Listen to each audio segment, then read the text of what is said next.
Perrier sparkling lime water. Is there anything better, ladies and gentlemen? It's motherfucking incredible. I'm gonna take another mother ziggy. You know what the best part of this is for a guy like myself, I was a fat kid. I was a fat fucking kid. I had titties as a child and a big old gut. And that was tough growing up, being fat. You know, me and my brother got into arguments and I could only tease him about so many things. And he had that weapon against me. He had that card he could play that would just fucking end it all. He'd just be like, but you're fat. I just had to eat it. No pun intended. I just had to fucking take that. Like, Somebody gets you with that one. It's like there's a long process. You can't just immediately rebuttal. There's a long process that's required for you to get even. You literally have to get on a diet. You got to start exercising. There's a lot of shit that you got to do. And that's just my genetics. I was blessed with the genetics because it is a blessing, ladies and gentlemen. I know society at large looks at fat people like it's an unfavorable physiological state. To be obese is unhealthy. It's bad, and we should look at that negatively. But people who carry more weight on their body, that's ideal for survival. That is ideal for survival. The issue is not your bone structure or how much your metabolism, how much fat your body packs on. It's our diet. It's the shit that we fucking eat. That's why I'm drinking a Perrier water, sparkling water. I don't drink soda no more. This is my soda, 0 calories. Contains no juice. It's carbonated. It's water. Mineral water. Very delicious. I'm going to take another sip before I continue talking about fat people. To have a slower metabolism. Aren't I a fucking gentleman? To have a slower metabolism and the propensity to gain weight at a quicker pace than other people is a favorable characteristic when you think about surviving. And isn't that what we're all doing? Isn't that what we're all doing? The very basis of why we do everything we fucking do is to build some type of cushion between us and the brutality that faces us, which is death, the inevitable, the unknown. You know? So we spend the entirety of our lives, however long that they are, trying to create some type of comfortable buffer in between that. And people in society, there's a subset of the population that gains weight easier. They store more belly fat. They store more fat on their thighs or their booty or their arms or wherever the fuck the fat is distributed. That's a favorable characteristic. The issue is our diet. We're not supposed to be eating like this. But to have a little fat on you is nothing wrong with it. All that being said, ladies and gentlemen, I listened to society when I was a child and I was scarred. So it's been a fight the entirety of my life staying slim. It's so easy for me to get fat. It would be easy for me to be obese. I mean, you got to put in a little bit of work to be obese. I'm not going to lie, ladies and gentlemen. But for me to pop up to 240 pounds, all I got to do is eat a little above average and not work out. That's all I got to do. That's all. Like, I could walk. I could, you know what I'm saying? I could do normal chores and activities. But if I just eat a little bit above average, a little bit above the average American diet, which is just a fucking poisonous amount of food. It's incredible that our cells are not drowning on a daily fucking basis. If I just eat a tad more, I could be sober. You understand what I'm saying? Doesn't have to be extremes. I don't have to be the guy that's fucking pounding 2 Domino's pizzas. I could just eat a little bit more than the average American diet, which is extremely unhealthy, and not work out. I'll jump to 240 in a month. Don't believe me. You don't have to believe me. I know my body. I will jump to 240 pounds in a fucking month. So, as you grow, you learn, you gain experience, you gain wisdom, and it is your job to apply those lessons learned to your current life. That's what I'm trying to do. And it's enjoyable because I don't want to be fat. I don't want to be fat for both reasons. I could be honest. I don't want to be unhealthy. I don't want to suffer the ills of my community, which, big killers in my community deal with diet. They deal with stress. They deal with, stuff like that. And I don't want to be a victim of that. And I have the understanding and the lessons and the experience, reference experience, whether it be from my life or somebody else's life, to implement that change. And it's a better thing, man, when you start implementing those changes in your fucking life. Instead of drinking soda, which I used to love, I used to love it. I used to love you, soda. And I haven't had soda in years, really. And that wasn't the radical change in my weight. That was not the radical change in my weight. It wasn't just knocking out soda. I'm assuming if I just kept soda in my diet and was having that normal fight of going on a diet, working out, getting off a diet, gaining some weight, all that type of shit that naturally happens, that soda would probably put me over 240. It would very easily put me over 240 pounds, and I would have other health issues in my early 30s. Thank God I put that away. Probably in Los Angeles, I stopped drinking soda, really. I'll have it from time to time. But yeah, I kind of put that away and substituting that with the Perrier lime water. What is this, a fucking ad? It's supposed to be a podcast. This is a fucking advertisement for carbonated water? I think so. No, it is the best. It is the fucking best. And it's changed my life. You've changed my life, Perrier. Not even just Perrier. I do La Croix. I'll do whatever, sparkling water with the lime flavoring. And now my body just can't tell the difference. And that's an amazing thing. When you do something so much, you forget the old, inefficient, negative way of doing it. I used to drink Sprite. That was my favorite soda. And if I couldn't find a Sprite, I would drink a 7-Up. Oh, my God. And when you get Sprite, depending on the distribution method, you can get a can of Sprite. You can get Sprite from maybe a Costco. They have that soda machine and you're getting out of the dispenser. But the most potent way to consume Sprite, if you fucking know, you go to any local McDonald's, ladies and gentlemen, in New York City.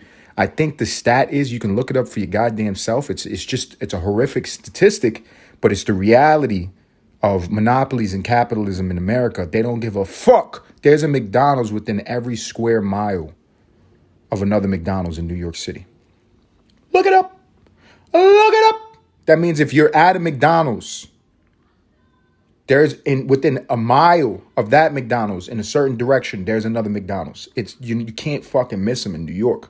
If you go to New York City and you just stumble by a fucking McDonald's, which will happen if you keep walking, I don't care what avenue, boulevard, what street you're on, just walk in any fucking direction, you will eventually pretty quickly find a McDonald's. Go in there and fill up your cup with some Sprite from the soda dispenser at McDonald's. That is crack cocaine.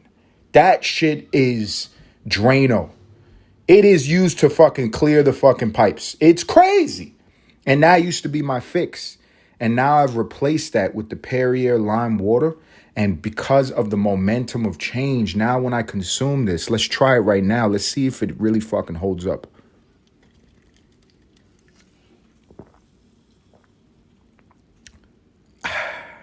Ladies and gentlemen, it's just better. It's just better.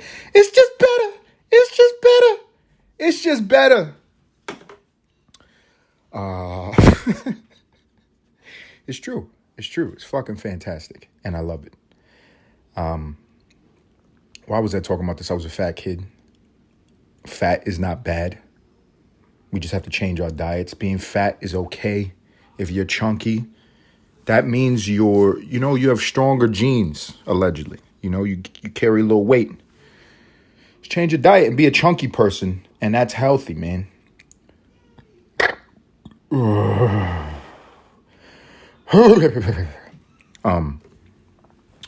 don't know what the fuck I'm talking about. No, it's beautiful, man. I have had that fight. It's like ups and downs in my lifetime. But, with anything, you keep on fighting yourself. You are the greatest enemy yourself is, not you. You get what the fuck I'm trying to say. If you look in the goddamn mirror, that delusional, illusory image, it's not really you, but you get the point of what I'm saying. You are your own worst enemy. And once you realize that, then you can put up a fight against yourself, and the momentum that you would continue with fighting yourself.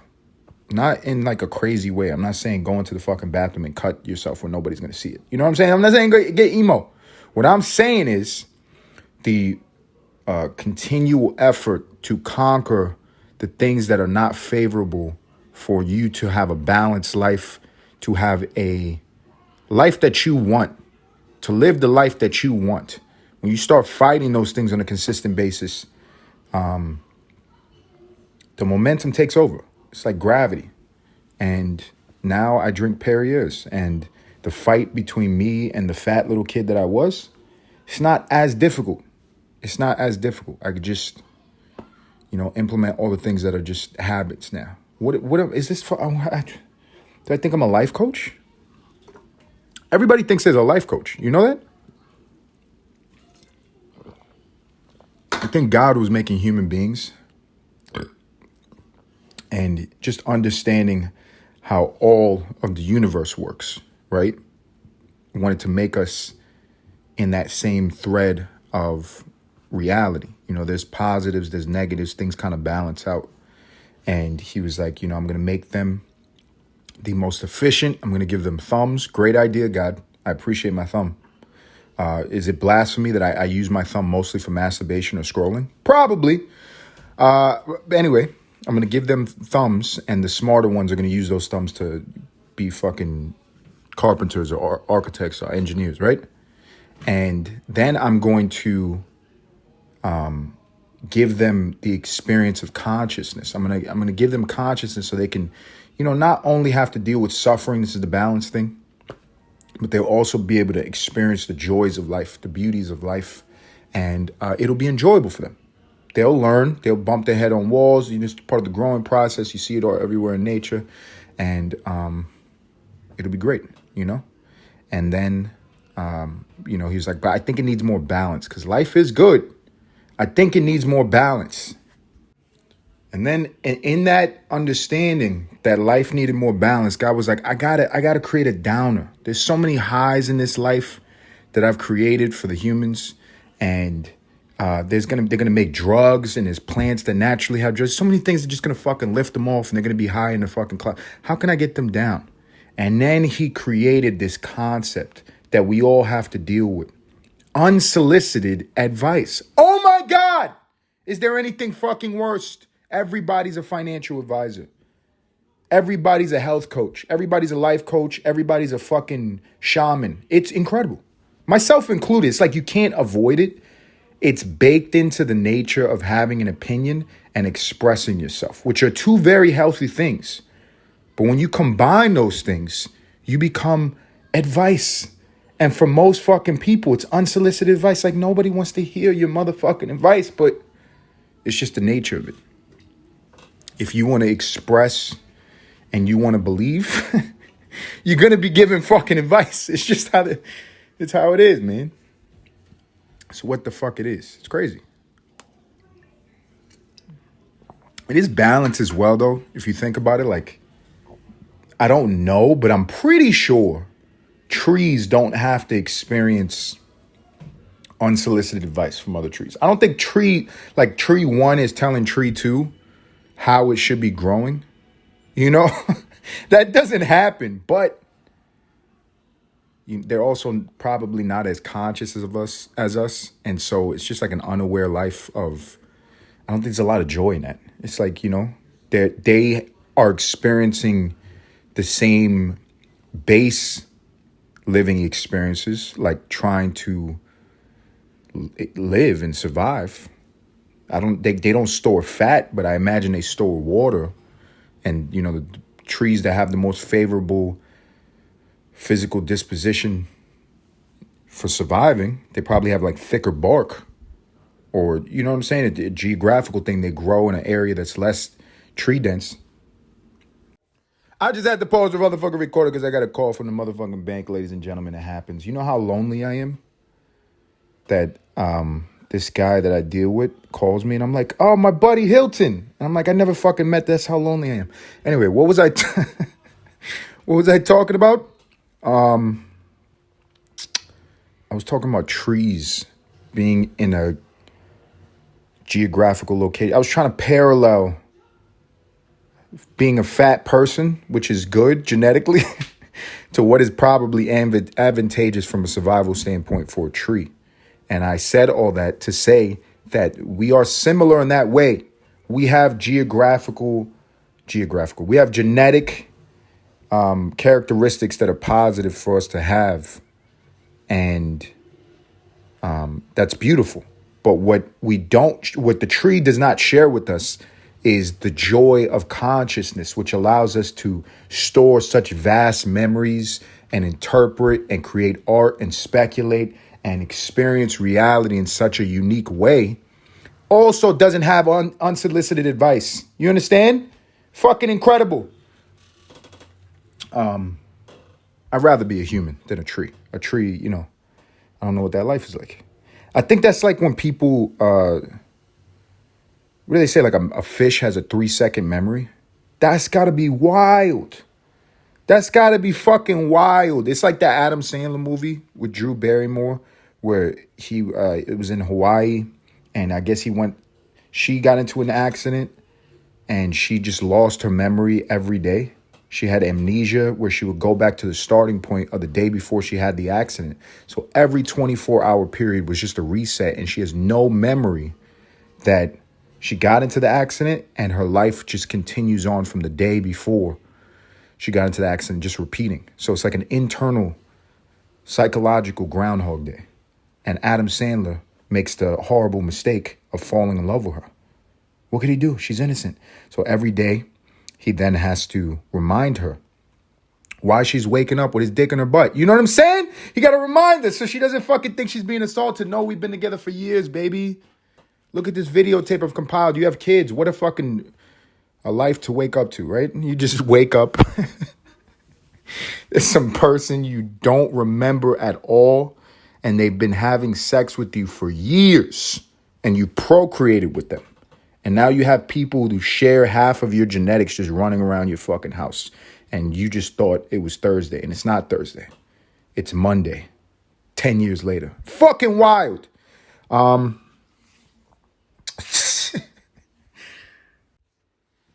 was a deep tangent, ladies and gentlemen. But you get the point. The synopsis of the movie was trying to illuminate that that's part of the joy. We get to fucking compile all these memories and have all these reference experiences. And if you grow up and maybe go to therapy or self-heal, you can just cut out the things that are not advantageous memory-wise from your past and experience a consciousness of what you select. Trees don't get that option. The fish that have 3-second memory, they don't get that fucking option. They're just existent, but not really. You know what I mean? Like, how real of a life is that? That's just a wild fucking thing. It's life. It is life. That has to just express that we are more than just life. Human beings are. Because of our level of consciousness, we are more than, when you see a plant or you see a bird, like these things are alive, but they don't have our experience. It's something that we have that's elevated. It's like life plus. You know what I mean? The fuck am I talking about?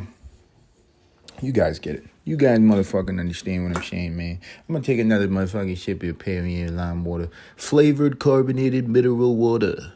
Mineral water. That's what I want to look up. Because I'm not a tree. So what I can do is I can go onto a device that another human made. That's what I am, a human. And I can look things up. And that's beautiful. It's like out of my brain into the interwebs. And then it will sharp back information that I will just accept verbatim. I will not put any dissent or skepticism in. I'm just going to accept whatever the fuck. Who invented carbonated drinks? It reminds me of one of the greatest movies of all time. If you've not seen it, there's something that happened in your life. You missed something. It's just I'm not gonna come at you, but I'm kind of coming at you. And if you haven't seen it, go see it. The original Willy Wonka, Charlie and the Chocolate Factory. Oh my God! And they had that drink, the fizzy lifting drink, and it was just a setup. They had the little boy drink the drink, and then he caused property damage. And there's that amazing scene where Charlie thinks that he won the prize. He got the golden ticket, so he won first round, and he was in competition with all these other little spoiled sons of a bitches. And Charlie had the good heart, and he was ready to inherit the chocolate factory. And what happens? This sicko, this fucking nut, Willy Wonka is like, yo, I gotta really make sure to bring him to the depths of hell before he receives this amazing prize. So he goes and has this incredible monologue. He takes the grandfather and Charlie into his office, which is just like pure insanity. If you really analyze that scene, everything in the office was half done, which is like the mind of a fucking genius, right? And he goes and he has this incredible fucking rant. He starts reading out the contract and all the clauses that were written in like fucking ancient Latin. And he's screaming at them, "You lose, you get nothing."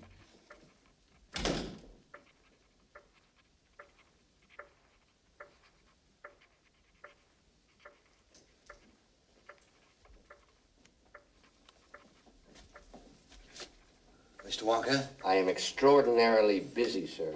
I just wanted to ask about the chocolate. The lifetime supply of chocolate for Charlie. When does he get it? He doesn't. Why not? Because he broke the rules. What rules?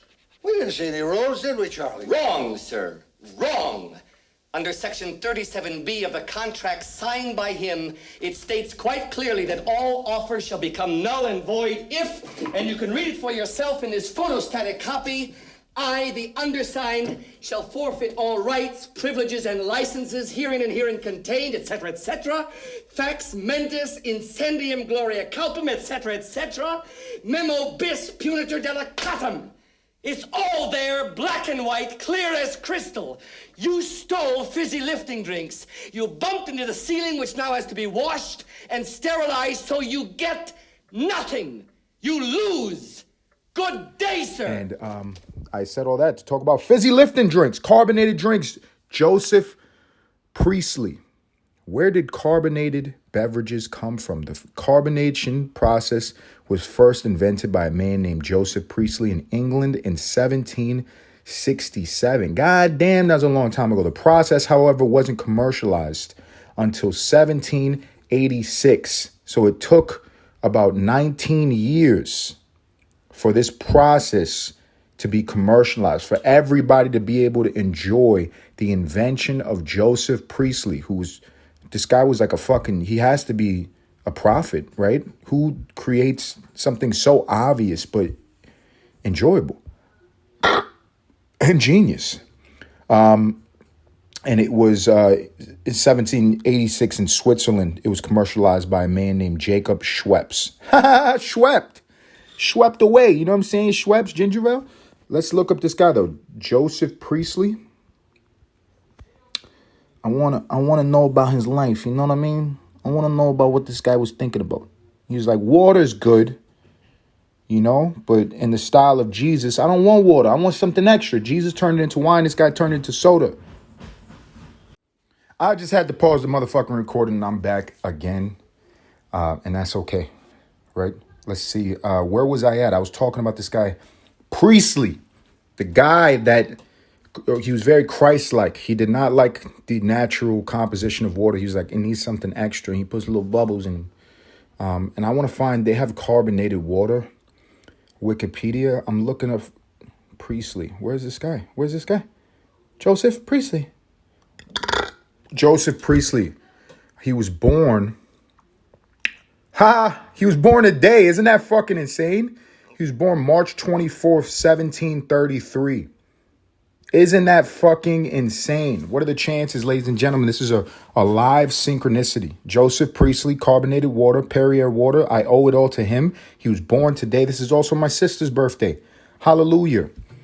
Was an English chemist, natural philosopher, separatist theologian, grammarian. Oh, this guy was a fucking genius. Multi-subject educator and liberal political theorist. Think about all the work that this individual Joseph put on his life. All the back work to be a chemist, a philosopher for nature, a separatist theologian, a grammarian, whatever the fuck that is, liberal political theorist. All of these sectors that he achieved mastery. I'm just assuming that he was a master because he invented carbonated water, one of the greatest inventions of all motherfucking time. I like to think when somebody's talented, they're talented in many realms. This guy put a lot of fucking work to get all those titles. And he's best known for making people burp. He published over 150 works and conducted experiments in electricity and other areas of science. He was a close friend and worked in close association with Benjamin motherfucking Franklin. It's all about the Benjamins, baby, involving electricity experiments. This guy's the fucking man. Joseph Priestley. Holy shit. Priestley is credited with his independent discovery of oxygen by the thermal decomposition of mercuric oxide, having isolated it in 1774. That was a long time ago, ladies and gentlemen. During his lifetime, Priestley's considerable scientific reputation rested on his invention of carbonated water. I said it. The guy put in a lot of motherfucking work, but he was known for making carbonated water. His writings on electricity and his discoveries on several airs, gases, the most famous being what Priestley dubbed, I'm going to try to pronounce this here, dephlogisticated air, oxygen. Why didn't they just say oxygen? Priestley's determination to defend his theories and to reject what would become the chemical revolution eventually left him isolated within the scientific community. That happens, ladies and gentlemen. This is just how human beings operate. Once again, we're not trees. We're social beings, and we all have beliefs, and the beliefs differ. That's healthy to have a lot of diversity of thought in humanity. That allows for the strongest thoughts, for the thoughts that create the most molded consensus, the cream to rise to the motherfucking top. And that process of vetting and arguing, all of that stuff is natural. But in that nature, even with a genius that's creating something that I'm enjoying in 2020, fucking three. He back in the 1700s, motherfucker was cooking up carbonated water and telling people that's oxygen, baby. Even with all that said, he still had to combat the nature of the human social structures, and the science community is one of these little cliques that get formed. It's a consensus of thought, and human beings typically, when you try to go against consensus, they don't like that in any time. Priestley's science was integral to his theology, and he consistently tried to fuse element rationalism with Christian theism. In his metaphysical texts, Priestley attempted to combine theism, materialism, and determinism. You know what I'm just thinking is what the fuck is going on with human beings? When you go and you look up a great man or a great woman in history, they always did 80 things. They always did 80 fucking things. They weren't like a specialist at one thing. They did 150 fucking things and pushed their fucking limitations to the max. They went through all perceivable ceilings. When you look at a great person in the past, it was like this guy, we're celebrating him. His birthday today is today. Happy birthday, Joseph. But we're just thinking about carbonated water. This guy did a lot of fucking things, and he was convicted in all of his beliefs. Like, where did that go? In his metaphysical text, Priestley attempted to combine theism, materialism, and determinism, a project that has been called audacious and original. He believed that a proper understanding of the natural world would promote human progress and even bring about the Christian millennium. Priestley, who strongly believed in a free and open exchange of ideas, advocated toleration and equal rights for religious dissenters, which also led him to help found Unitarianism in England. So basically what I'm understanding is that this guy had his own spiritual, metaphysical, religious beliefs.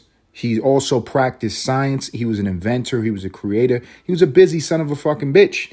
And on top of all that, one of his prevailing beliefs is that even though I believe something, I have to practice tolerance for people who are dissenting toward my belief. I have to understand that I am not the only living being on this planet. I'm not the only fucking tree, and people have a right to express what they believe because that's their freedom, even if it is not what I agree with. Can we get to a place in society where when somebody disagrees with another individual, it doesn't cause alarms? We just understand some people are not going to agree with us. I like this guy, and I also like his fucking drink. I'm going to take another sip of it. The controversial nature of Priestley's publications combined with his outspoken support of the American Revolution and later the French Revolution aroused public and governmental contempt, eventually forcing him to flee in 1791, first to London and then to the United States after a mob burned down his Birmingham home and church. He spent his last 10 years in Northumberland County, Pennsylvania, a scholar, a teacher. Throughout his life, Priestley made significant contributions to pedology, including the publication of a seminal work of English grammar and books of history. He prepared some of the most influential early timelines. The educational writings were among Priestley's most popular works, arguably his metaphysical works, however, had the most lasting influence and now considered primary sources for utilitarianism by philosophers such as Jeremy Bentham, John Stuart Mill, and Herbert Spencer. God damn it, when I read somebody's Wikipedia and they're really important and they also happened to be born on the day that I was thinking about the invention that they made, when all those synchronicities line up, it just makes me regret that I didn't read a lot growing up. Early life and education. Born in 1733, Priestley was born in Burstall, near Batley, in the West Riding of Yorkshire. This all sounds very fancy. To an established English dissenting family who did not conform to the Church of England. He was the oldest of 6 children born to Mary Swift and Jonas Priestley, a finisher of cloth. That is a very deep euphemism. The guy sewed. Priestley was sent to live with his grandfather around the age of 1. He returned home 5 years later after his mother died. When his father remarried in 1741, Priestley went on to live with his aunt and uncle, the wealthy and childless Sarah. Hey, Sarah. You know what I'm saying? Sarah's a nice name for a sugar mammy, wealthy and childless. You know what I'm saying? And John Kingley, 3 miles from Fieldhead. Okay, so she had a man. Sorry. If anybody was going to go in a time machine and plot on Sarah. Priestley was a precocious child. At the age of 4, he could flawlessly recite all 107 questions and answers of the Westminster Shorter. I don't know how to pronounce that. And his aunt sought the best education for him, intending him to enter ministry. During his youth, Priestley attended local schools where he learned Greek, Latin, and Hebrew. Ladies and gentlemen, I'm just going to drill down the point. What has happened to people? They used to fucking do so much. This guy learned Greek, Latin, Hebrew. He was fucking making fizzy lifting drink on as a side hobby. He was into metaphysics. He created the foundation for other great philosophers to grow their ideas and works off of. People just do one thing now, and it's like fucking, everybody's like, that's enough. Around 1749, Priestley became seriously ill and believed he was dying. Raised as a devout Calvinist. I don't know what a Calvinist is. Probably a sect of Christianity in some sort. He believed a conversation experience was necessary for salvation, but doubted he had one. This emotional distress eventually led him to question his theological upbringing, causing him to reject election and to accept universal salvation. As a result, the elders of his home church, the independent upper chapel of blah, blah, blah, blah, blah, refused him admission as a full member. That's kind of fucking petty. The guy was about to die. And it sounds like what happened would happen. He's like, the guy, you get older in life And for people who don't believe in God or they think it's this way or that way, and that, you know what I'm saying? You 60, 70 years old, 80 years old, 90 years old, however you live, and it all starts, you know what I'm saying? All those beliefs start washing away, and you're like, God. Priestley's illness left him with a permanent stutter, and he gave up any thoughts of entering the ministry at that time. In preparation for joining a relative in trade in Lisbon, he studied French, Italian, and German in addition to Aramaic and Arabic. The guy just didn't stop. He was older, he was ill, he was stuttering, and he said, let me learn a new motherfucking language. I like this guy's balls. No homo.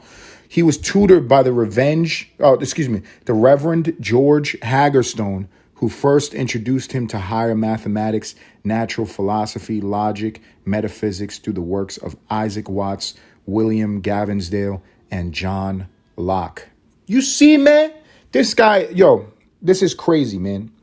And it's also, let's use the energy of the synchronicity that I was just drinking carbonated water and had the natural curiosity to look up who created carbonated water. It is March 24th today, 2023. This guy was born on March 24th, 1733. Ladies and gentlemen, do you understand? We're going to use that energy, that synchronistic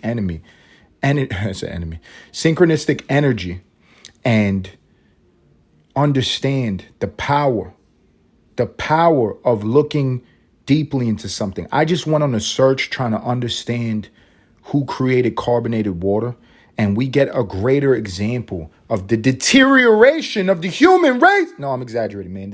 We should use this actually as inspiration. Let's be positive about it and understand that maybe at one point in the future, we can get back to developing and cultivating the highest potential of the human mind through rigorous education, through higher expectations. And I'm talking about America, ladies and gentlemen. This guy in the fucking 1700s, he was Aramaic, Arabic. He spoke Hebrew. He spoke this. He spoke that. He spoke, you know what I'm saying? He was in metaphysics. He did all that stuff, and he created great inventions. And that was very typical when you use the word great in the past. We have to look at things in that way. Inspiration, encouragement, and some unsolicited advice for anybody who's listening to the Nothing Important podcast. If you do one thing and you're great at one thing, that's not enough. You got to explore more things. You got to add more logs into the fire. Go and try a new craft. Go and be on another craft. Go and try to be great somewhere else. Just keep on expanding, because that's what we do as human beings, and enjoy the gift of human consciousness. We're not trees. We are alive, but we're not trees, ladies and gentlemen. Breathe in what this fucking guy discovered. After you take a sip of your Perrier lime water brought to you by Joseph Priestley, then exhale, burp, let all that carbon out, and then inhale what he fucking discovered. Oxygen. Anybody who's continue listening to the Nothing Important podcast, I want to thank you sincerely. Continue listening. Do me a favor. Go on to the Instagram, like the post, like the reels. Until next time.